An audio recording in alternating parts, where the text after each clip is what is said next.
No todos los hombres que caminaron con Jesús terminaron como héroes. Algunos murieron proclamando su nombre ante multitudes.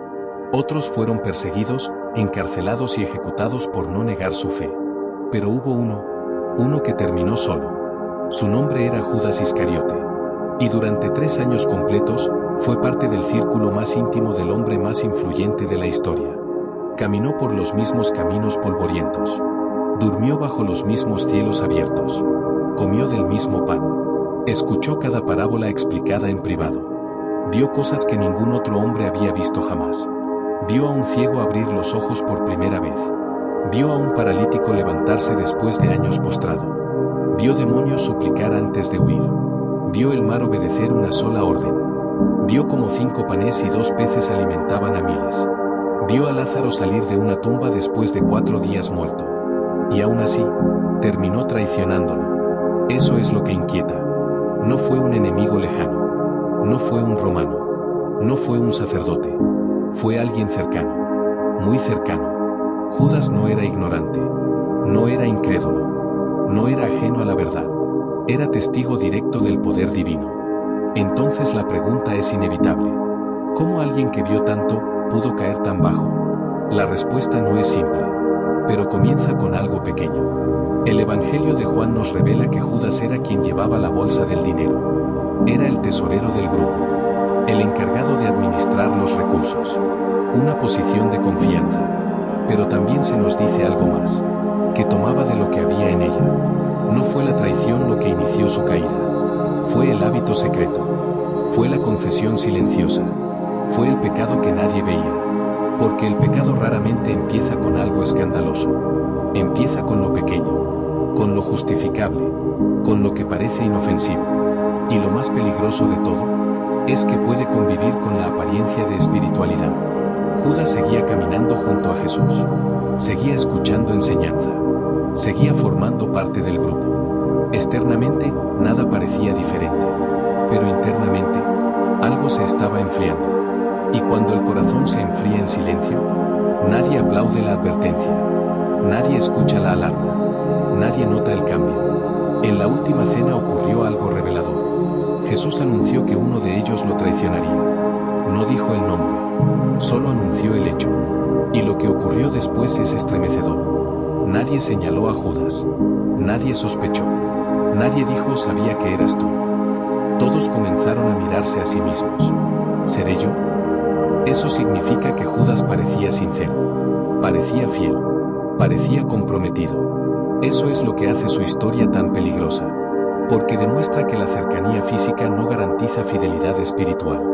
Puedes estar cerca de la verdad y aún así perder el corazón. Puedes escuchar la enseñanza correcta y alimentar ambición en secreto. Puedes servir externamente y resentir internamente. La caída no ocurre en un instante dramático. Ocurre lentamente, silenciosamente, mientras nadie mira. Y eso es exactamente lo que estaba sucediendo. Algo en Judas ya no vibraba cuando Jesús hablaba del reino. Algo en Judas ya no se emocionaba cuando hablaba de sacrificio. Algo en Judas esperaba otra cosa. Algo más grande, más visible, más político, más poderoso. Porque muchos creían que el Mesías vendría a derrotar a Roma, a establecer un reino terrenal, a gobernar con autoridad visible. Pero Jesús hablaba de servir, de perdonar, de amar enemigos, de cargar una cruz. Y para un corazón ambicioso, eso puede parecer decepcionante. Tal vez la traición no comenzó con odio. Tal vez comenzó con desilusión, con expectativas rotas, con un Mesías que no encajaba en el plan personal. Y cuando Dios no cumple la versión que imaginamos, podemos comenzar a distanciarnos sin darnos cuenta. Ese fue el principio. No el beso, no las monedas, no el arresto. El principio fue interno, invisible, silencioso, inmortal. Hay un instante en la historia de Judas que casi nadie analiza. Un momento aparentemente pequeño, pero decisivo. Ocurrió días antes de la traición, en una casa en Betania. Jesús estaba sentado a la mesa. Lázaro, el hombre que había vuelto de la muerte, estaba allí. Marta servía. Y María entró con un frasco de perfume extremadamente caro. No era un detalle menor. Era un perfume de nardo puro. Su valor equivalía al salario de casi un año entero. Sin decir una palabra, María rompió el frasco y derramó el perfume sobre los pies de Jesús. Luego lo secó con su cabello. La casa se llenó del aroma. Fue un acto de adoración absoluta, sin cálculo, sin lógica económica, sin reservas. Pero alguien reaccionó. Judas. Fue él quien dijo: ¿por qué no se vendió este perfume y se dio a los pobres? Sus palabras parecían razonables, incluso nobles. Pero el Evangelio nos revela algo más profundo. No lo dijo porque le importaran los pobres. Lo dijo porque llevaba la bolsa y tomaba de ella. Ahí se revela algo importante. Judas ya no veía a Jesús como el tesoro supremo. Veía dinero, veía oportunidad, veía pérdida económica. Mientras María veía al Mesías, Judas veía desperdicio. Ese contraste es estremecedor. En la misma habitación, unos adoraban y otro calculaba. Unos entregaban todo y otro pensaba en lo que estaba perdiendo. Ahí comenzó la ruptura definitiva. Porque cuando el corazón deja de adorar, comienza a negociar. Y Judas empezó a negociar. Después de ese episodio, los evangelios nos dicen algo clave. Fue entonces cuando fue a hablar con los principales sacerdotes. Fue después de ver esa adoración. Después de sentir que Jesús no iba a establecer un reino político. Después de confirmar que el camino sería sacrificio, no poder. Fue entonces cuando dijo: ¿qué me daréis? No preguntó si era correcto. No preguntó si era justo. Preguntó cuánto. 30 piezas de plata. El precio de un esclavo. Eso fue lo que acordaron. 30 monedas. 30. Después de 3 años. Después de milagros. Después de intimidad. Después de caminar junto al Hijo de Dios. 30 monedas. Pero aquí viene lo más inquietante. Jesús lo sabía. Desde el principio. En el Evangelio de Juan se nos dice que Jesús sabía quién lo iba a entregar. Y aún así, lo escogió, lo llamó, lo incluyó, le lavó los pies. Incluso esa noche, cuando Judas salió para cumplir su traición, Jesús le dijo: lo que vas a hacer, hazlo pronto. No hubo discusión, no hubo escándalo, no hubo intento de detenerlo. Judas ya había cruzado una línea invisible, la línea donde el corazón ya decidió. Y cuando el corazón decide, el resto solo ejecuta. La traición no comenzó con el beso, comenzó cuando dejó de amar, cuando comenzó a desilusionarse, cuando el reino de Dios dejó de coincidir con su ambición personal. Y aquí hay una verdad incómoda. Muchas traiciones espirituales comienzan con expectativas no cumplidas. Cuando Dios no actúa como pensamos, cuando el plan no se desarrolla como imaginamos, cuando el éxito no llega como esperábamos. Judas no dejó de creer en Jesús de un día para otro. Dejó de confiar lentamente. Dejó de admirar lentamente. Dejó de rendirse lentamente.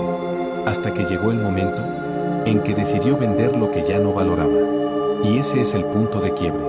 Porque nadie vende lo que considera invaluable. Judas ya no veía a Jesús como el Hijo de Dios. Lo veía como una oportunidad perdida. Y cuando el corazón cambia la percepción, las decisiones cambian después. Ese fue el verdadero inicio del final. La traición no ocurrió en un mercado. No ocurrió en un palacio. No ocurrió frente a multitudes. Ocurrió de noche. En un huerto. En un lugar donde Jesús solía orar. Getsemaní. Un sitio de silencio. De intimidad. De rendición. Jesús sabía lo que estaba por venir. Lo había anunciado. Lo había repetido. Pero esa noche, la presión era diferente. Se apartó a orar. Y su angustia fue tan profunda que el Evangelio describe que su sudor era como gotas de sangre. No era miedo a la muerte. Era el peso del pecado del mundo cayendo sobre él. Mientras tanto, Judas avanzaba. No solo. Venía acompañado. Soldados. Guardias del templo. Antorchas. Espadas. Palos. Un grupo armado para arrestar a un hombre que nunca levantó una espada.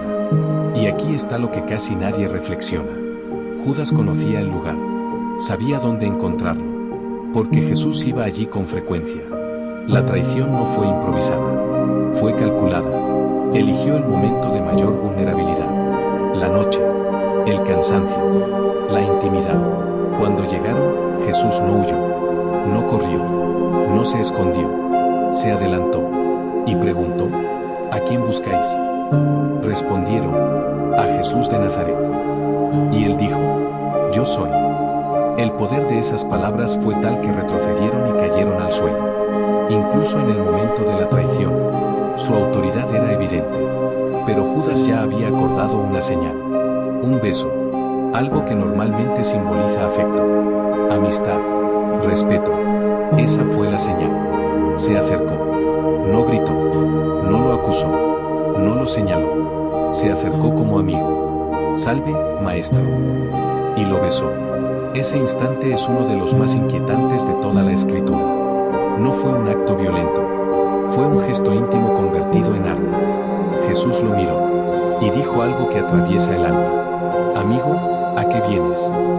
Amigo. Incluso en ese momento. No lo llamó traidor. No lo insultó. No lo rechazó. Lo llamó amigo. Esa palabra pesa más que cualquier condena. Porque muestra que la puerta aún estaba abierta. Hasta el último segundo. Pero Judas ya había cruzado el punto de retorno. Los soldados lo tomaron. Los discípulos se dispersaron. Pedro intentó defenderlo. Cortó la oreja de uno de los siervos. Jesús la sanó. Incluso en medio del arresto, seguía mostrando misericordia. Y mientras lo llevaban, Judas observaba. Tal vez esperando que Jesús hiciera algo. Tal vez esperando que demostrara poder. Tal vez esperando que invocara ángeles. Pero Jesús no resistió. No escapó. No respondió con violencia. Se entregó. Y en ese momento, es posible que Judas haya entendido algo. Esto no era un movimiento político. No era una rebelión. No era una estrategia. Era sacrificio. Y el sacrificio no encajaba en su plan.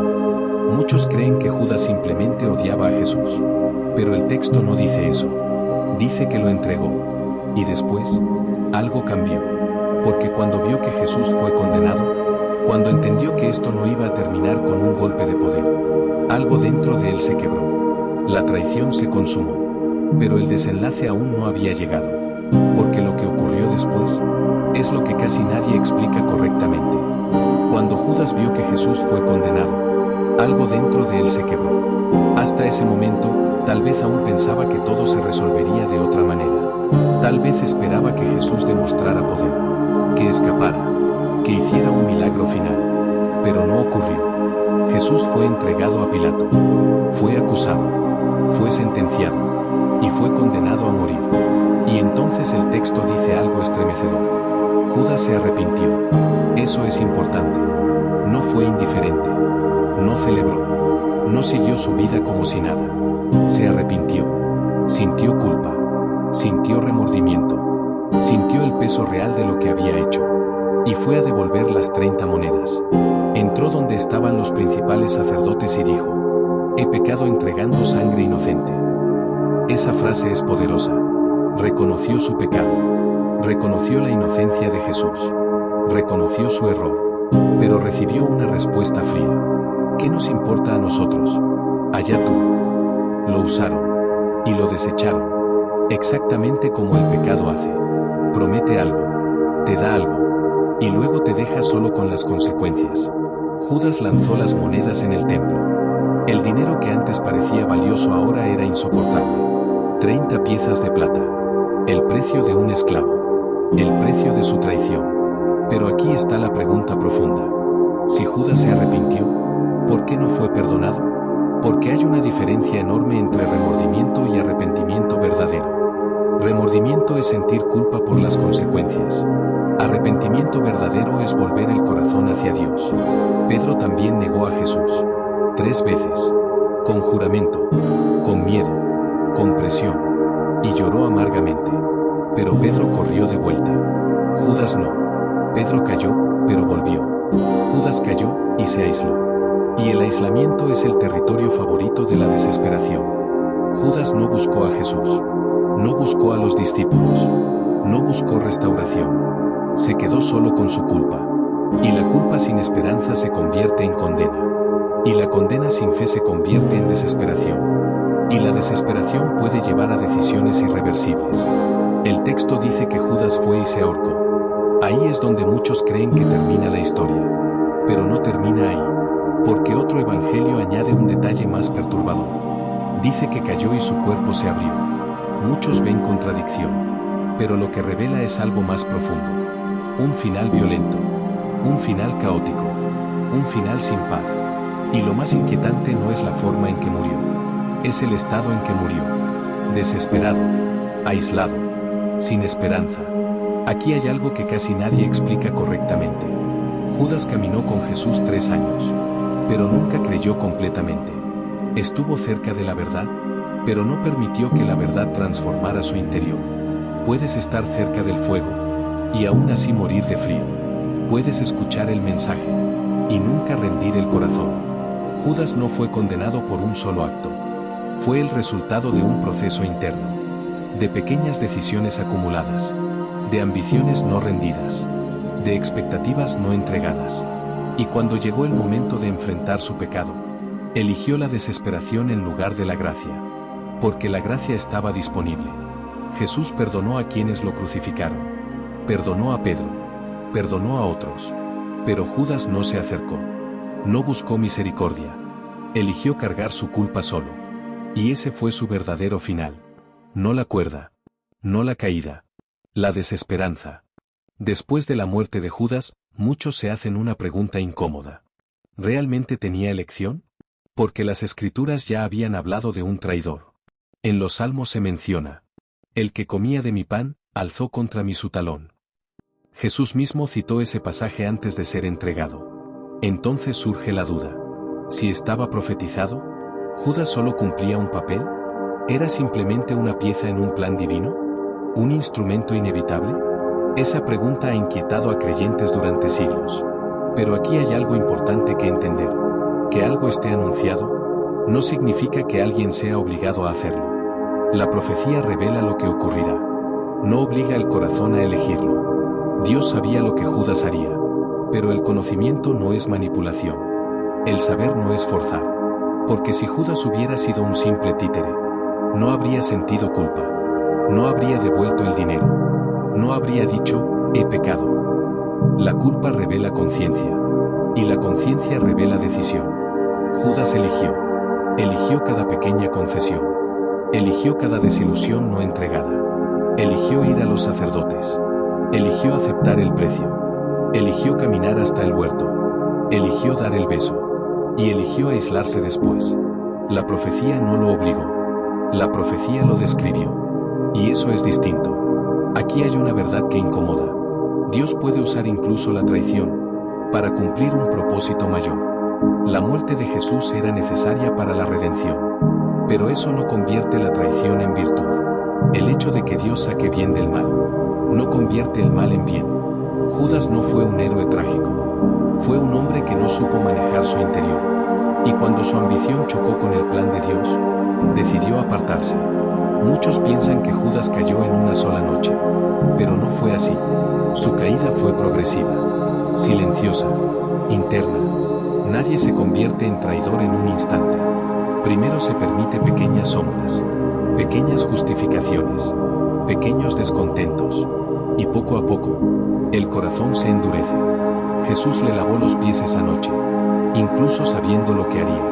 Eso significa que hasta el último momento había oportunidad, porque el amor siempre ofrece oportunidad, pero el amor no obliga. Judas pudo haberse levantado de la mesa y decir, perdóname. Pudo haber corrido al huerto no con soldados, sino con lágrimas. Pudo haber buscado misericordia, pero no lo hizo.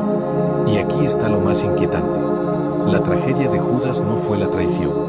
Fue no creer que aún podía ser perdonado. Porque cuando un hombre cree que su pecado es más grande que la gracia, la desesperación toma el control. Y ese fue su verdadero abismo. No la cuerda, no la caída, la incredulidad en la misericordia. Judas estuvo cerca del Salvador, pero nunca confió plenamente en él. Y eso nos deja una advertencia silenciosa. Puedes conocer la verdad. Puedes caminar junto a la verdad, pero si no rindes el corazón, la cercanía no salva. La historia de Judas no está en la Biblia para que lo juzguemos. Está para que nos examinemos. Porque lo inquietante no es que existiera un traidor. Lo inquietante es que parecía un discípulo fiel. Eso es lo que debe hacernos detenernos. Judas no comenzó odiando a Jesús. Comenzó tolerando pequeñas grietas, pequeños pensamientos, pequeñas reservas, pequeñas ambiciones. Y esas pequeñas grietas, cuando no se corrigen, se convierten en fracturas.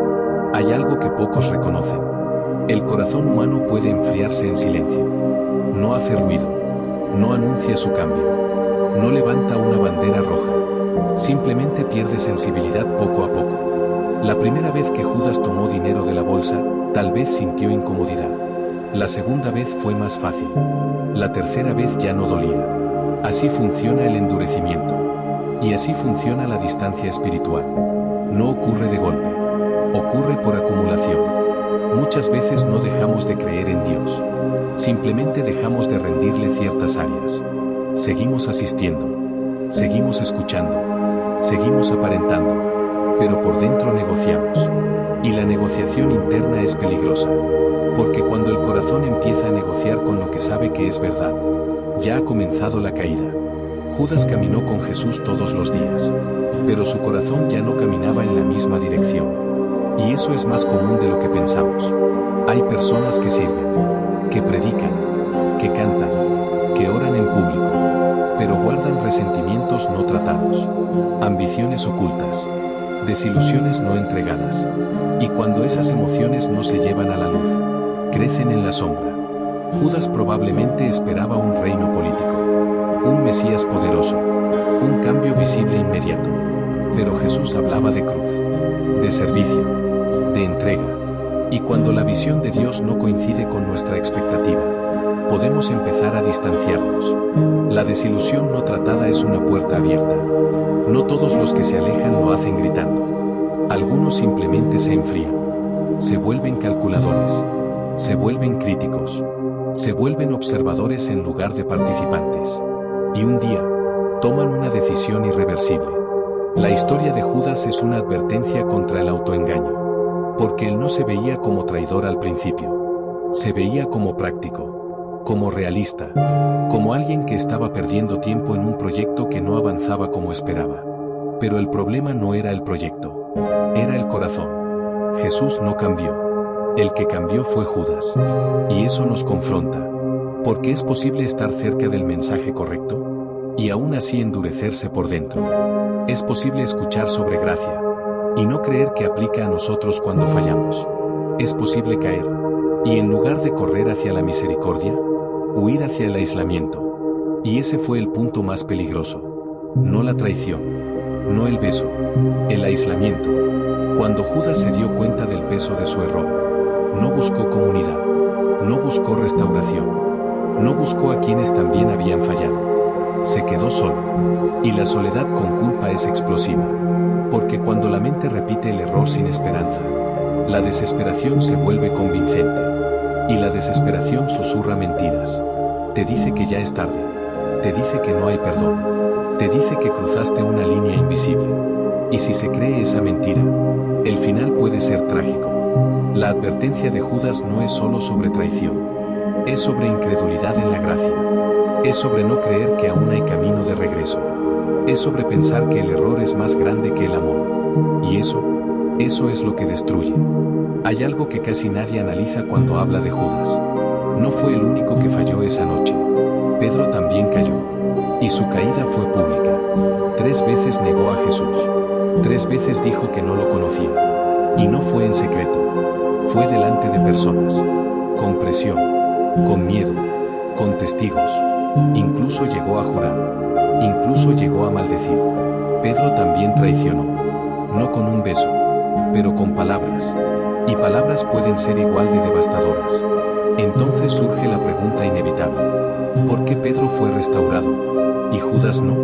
La magnitud del error no fue la diferencia. Ambos fallaron gravemente. Ambos traicionaron la confianza. Ambos deshonraron la cercanía.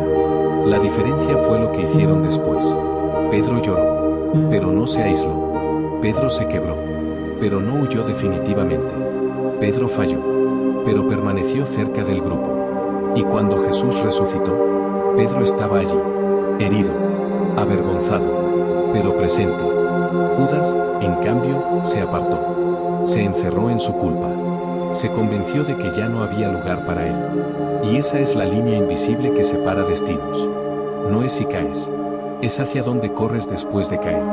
Pedro corrió hacia la posibilidad de perdón. Judas corrió hacia la desesperación. Uno permitió que la culpa lo llevara a arrepentimiento. El otro permitió que la culpa lo llevara a condena. Y aquí hay algo profundamente revelador. Después de la resurrección, Jesús buscó a Pedro. No lo humilló. No lo avergonzó. No lo expuso. Le hizo una pregunta 3 veces. ¿Me amas? No le preguntó por qué falló. Le preguntó si aún amaba. Porque el amor restaurado reconstruye destinos. Si Judas hubiera estado allí, ¿qué habría ocurrido? ¿Habría recibido también restauración? Nada en el carácter de Jesús indica lo contrario. Jesús perdonó a quienes lo clavaban en la cruz. Perdonó a quienes lo insultaban. Perdonó a quienes lo abandonaron. El problema nunca fue la disposición de Jesús a perdonar. El problema fue que Judas no creyó que podía recibirlo. Y esa es la tragedia más grande. No la traición, no la muerte, la incredulidad en la misericordia. Pedro entendió algo que Judas no, que la gracia es mayor que el error, que el amor es más fuerte que la caída, que el fracaso no es el final cuando se vuelve al Salvador. Judas se definió por su peor momento. Pedro permitió que su peor momento fuera transformado. Y ahí está la lección más profunda. Nadie está exento de fallar, pero todos tienen la opción de regresar. La historia de Judas nos advierte. La historia de Pedro nos da esperanza. 2 hombres, 2 decisiones, 2 eternidades distintas. Muchos creen que el final de Judas fue una cuerda, un árbol, un campo comprado con sangre. Pero ese no fue su verdadero final. El verdadero final ocurrió mucho antes. Ocurrió cuando dejó de creer que aún había esperanza para él. Porque el pecado no es el punto final de una historia. La desesperanza sí puede serlo. Judas caminó con la luz del mundo. Escuchó palabras que transformaban corazones. Vio el poder de Dios manifestarse delante de sus ojos. Pero nunca permitió que esa luz penetrara completamente sus sombras internas. Estuvo cerca, muy cerca. Pero la cercanía no es lo mismo que la rendición. Puedes conocer la verdad intelectualmente y no confiar en ella cuando más la necesitas. Puedes predicar gracia y no creer que es suficiente para tu propio error. El verdadero final de Judas no fue físico, fue espiritual. Fue creer que su caída era más grande que el amor de Dios. Fue aceptar la mentira de que ya no había regreso. Y esa mentira sigue existiendo hoy. Hay personas que fallan, que toman malas decisiones, que traicionan principios, que dañan relaciones. Y el enemigo no necesita hacer mucho más. Solo necesita susurrar. Ya es tarde. Ya cruzaste la línea. No hay vuelta atrás. Pero la cruz dice lo contrario. La cruz no fue solo para pecados pequeños. No fue solo para errores leves. Fue para lo que parece imperdonable. Jesús sabía quién lo iba a traicionar. Y aún así lo llamó. Lo incluyó. Le lavó los pies. Le ofreció pan en la última cena. Hasta el último momento hubo oportunidad. El problema nunca fue la disposición de Cristo. Fue la decisión de Judas de no volver. Y eso nos confronta directamente. Porque el verdadero peligro no es caer. El verdadero peligro es no levantarse. No es fallar. Es creer que no puedes ser restaurado. No es tropezar. Es quedarte en el suelo convencido de que no mereces levantarte. La historia de Judas es una advertencia silenciosa. No sobre traición solamente, sino sobre el endurecimiento progresivo del corazón, sobre las pequeñas confesiones que parecen inofensivas, sobre las expectativas no rendidas, sobre el orgullo que no quiere reconocer necesidad, y sobre la mentira de que la gracia tiene límites. Pedro cayó y volvió. David pecó y se arrepintió. Pablo persiguió y fue transformado. La diferencia nunca fue la gravedad del error. Fue la dirección después del error. Y esa es la decisión que sigue estando delante de cada persona. El verdadero final de Judas no fue una historia antigua. Es una advertencia actual. Vigila tu corazón. No negocies con pequeñas sombras. No permitas que la desilusión crezca en silencio. Y si alguna vez fallas, no corras hacia la oscuridad. Corre hacia la luz. Porque mientras haya vida, hay oportunidad. Mientras haya aliento, hay gracia. Y mientras haya cruz, Hay esperanza. Ese es el verdadero final que casi nadie explica. No el de Judas, sino el de quien decide no regresar.